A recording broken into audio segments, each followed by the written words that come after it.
होनी चाहिए। उसमें एक है लोकतांत्रिक व्यवस्था क्या है। तो जो देशों में, सभी देशों में शासन करने की व्यवस्थाएं वो कैसी होती हैं? ज़्यादातर दो प्रकार की, एक राजतंत्र, एक प्रजातंत्र या लोकतंत्र। राजतंत्र क्या होता है, कुछ पता है? राजतंत्र होता है, इसमें राजा का बोलबाला होता है, जो राजा करता है सारे अधिकार राजा के पास होते हैं। ठीक है। प्रजातंत्र या लोकतंत्र क्या होता है? जिसमें अधिकार प्रजा के पास होता है। कौन सा अधिकार? किसको देश का मुखिया बनाना है। तो ज़्यादातर देशों में कौन सी व्यवस्था है? लोकतांत्रिक व्यवस्था है। लोकतांत्रिक व्यवस्था का क्यों इतना बोलबाला है? क्यों लोकतांत्रिक व्यवस्था को अपनाया गया है? आपने ज़्यादातर बच्चों ने छोटी क्लासों से लेकर बड़ी क्लासों तक पढ़ा है इतिहास में। क्या पढ़ा है कि जब देश का मुखिया अयोग्य होता है तो उस देश का पतन हो जाता है। तो ऐसा जरूरी नहीं कि राजतंत्र व्यवस्था में राजे का पुत्र भी बड़ा लायक, उसका भी आगे उसका भी, ऐसा नहीं है। उस चेन में एक भी नालायक आ गया तो क्या होगा? देश का पतन हो जाएगा। ऐसा हुआ है, गुप्त वंश का पतन ऐसे हुआ, मौर्य वंश का पतन ऐसे हुआ। ऐसे ऐसे राजा हुए जो देश को सोने की चिड़िया बना चुके थे। लेकिन राजतांत्रिक व्यवस्था का क्या नुकसान हुआ? जैसे ही अयोग्य शासक आए, इनका पतन हो गया और देश बिखर गया। तो लोकतांत्रिक व्यवस्था की क्या खासियत है? आपके हाथ में दिया हुआ है, लोगों के हाथ में दिया हुआ क्या शक्ति? कौन सी? मत देने की, वोट देने की।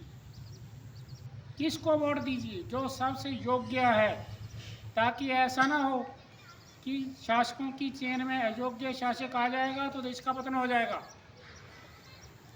तो जो लोकतांत्रिक व्यवस्था इसी से बचने के लिए है कि हम उसी को देश का मुखिया बनाएंगे जो योग्य है, शक्तिशाली। शक्तिशाली का मतलब ये नहीं बड़ा मोटा दिखना, जो दिमाग से शक्तिशाली होता है व्यक्ति, विचारों से, कार्यों से। तो जो शक्तिशाली है उसी को देश का मुखिया बनाया जाता है। ठीक है। तो आपको ये संदेश भी है लोकतंत्र का कि धर्म, जातियाँ, ये छोटे मोटे लालच, इनमें आके कभी वोट नहीं देना है। किस चीज़ को ध्यान में रख के वोट देना है? बोलो। 11वीं 12वीं तो बच्चों को मैंने बताया हुआ है। किस चीज़ को सबसे ऊपर रखना है, सर्वोपरि? किस हित को?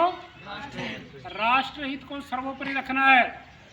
और जाति पाति हो, धर्म हो, ये पैसे के लालच हो और किसी चीज़ का लालच हो, इन सबको एक साइड पर रख देना है। क्यों? क्योंकि सुख सुविधाएं तब तक है जब तक राष्ट्र शक्तिशाली है। जब तक दूसरे राष्ट्र या दुश्मन देश हमारी तरफ नहीं उठा रहे आंख। अगर देश का मुखिया कमज़ोर होगा, गलत फैसले लेगा, राष्ट्र कमज़ोर होगा। जैसे ही राष्ट्र कमज़ोर होता है, जो दुश्मन शक्तियां हैं, विदेशी शक्तियां हैं, राष्ट्र को घेर लेती हैं। और जब विदेशी आक्रमण करते हैं, नहीं पूछते कि आपकी जाति कौन सी है, धर्म कौन सा है, आप अमीर हैं कि गरीब हैं। ठीक है। तो इसलिए जो लोकतंत्र व्यवस्था है उसका सर्वश्रेष्ठ जो उसकी खासियत है वो क्या है कि सभी लोगों के हाथ में शक्ति दी हुई है कि किसको मुखिया बनाना है देश का। किसको बनाना है?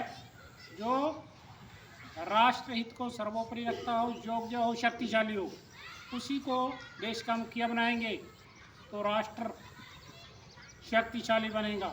और राष्ट्र शक्तिशाली होता है तभी सुख सुविधाएं देश के सभी नागरिकों तक पहुंचती हैं। ठीक है। तो इस बात को ध्यान रखना है। लोकतांत्रिक व्यवस्था की जो आपके हाथ में चाबी है वो है मतदान, वोट। तो कभी भी लोकतांत्रिक व्यवस्था में अपने मत का जो प्रयोग करना है वो राष्ट्र हित को सर्वोपरि रख के करना है, ताकि हमारा राष्ट्र शक्तिशाली बने। धन्यवाद।